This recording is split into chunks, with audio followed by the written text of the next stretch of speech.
Il tout sauta, embarrassé par la question qu'il s'apprêtait à poser.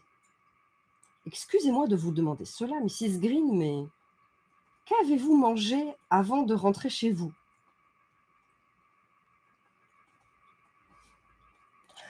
Alors,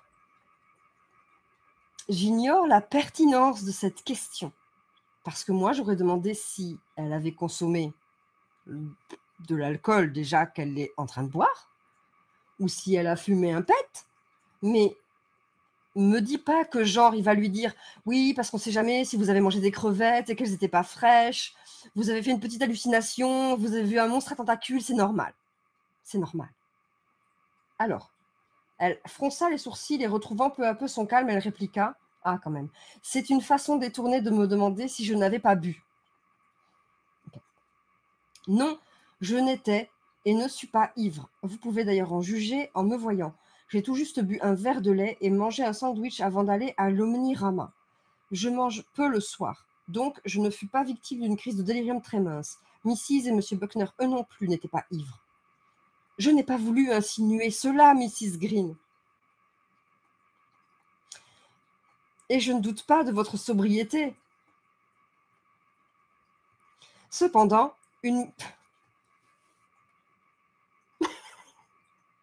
je disais une blague. Non, ça fait toujours ça. Écoutez.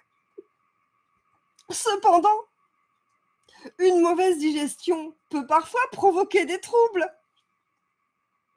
Une crevette pas fraîche fait voir des monstres à tentacules dans les couloirs.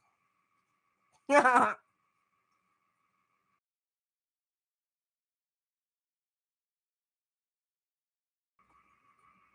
jeune fille, pince sans rire, compléta ainsi la phrase commencée, car sous ses apparences trompeuses, Ted est un garçon intelligent.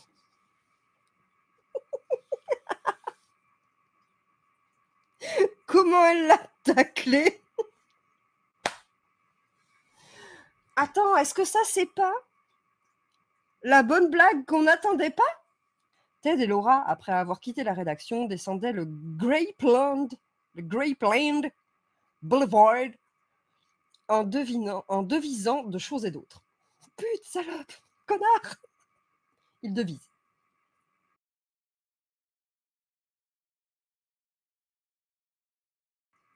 Vous venez de hausser les épaules, Ted.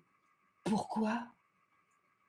C'est vrai que, bon, tu viens de traverser des moments un peu étranges où on vient de te parler de monstres à tentacules et tout. Et le moment où tu t'inquiètes, c'est le moment où tu vois un mec hausser les épaules. Subitement, vous avez haussé les épaules comme pour chasser une idée absurde ou désagréable, puis-je savoir? Ils se remirent en marche. Ted allait répondre lorsqu'il réalisa que Laura avait passé son bras sous le sien. Ah, ça m'énerve déjà. Ça me saoule déjà. Moi, je croyais quand même qu'elle l'avait taclé les 2 pages d'avant, là. Elle l'avait taclé en disant c'est étonnant qu'il soit capable de faire un truc bien parce que, bon, si on fait que le regarder, il a quand même l'air vachement con.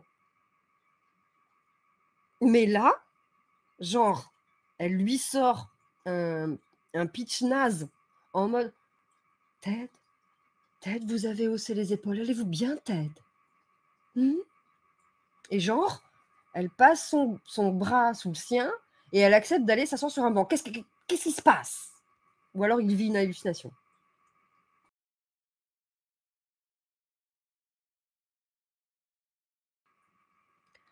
Ce n'est point...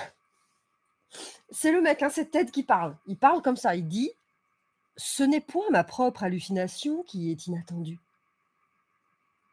Tu as vaincu cette hantise, sweet Laura. » Je ne sais pas si vous le voyez, mais... Affliction. Voilà.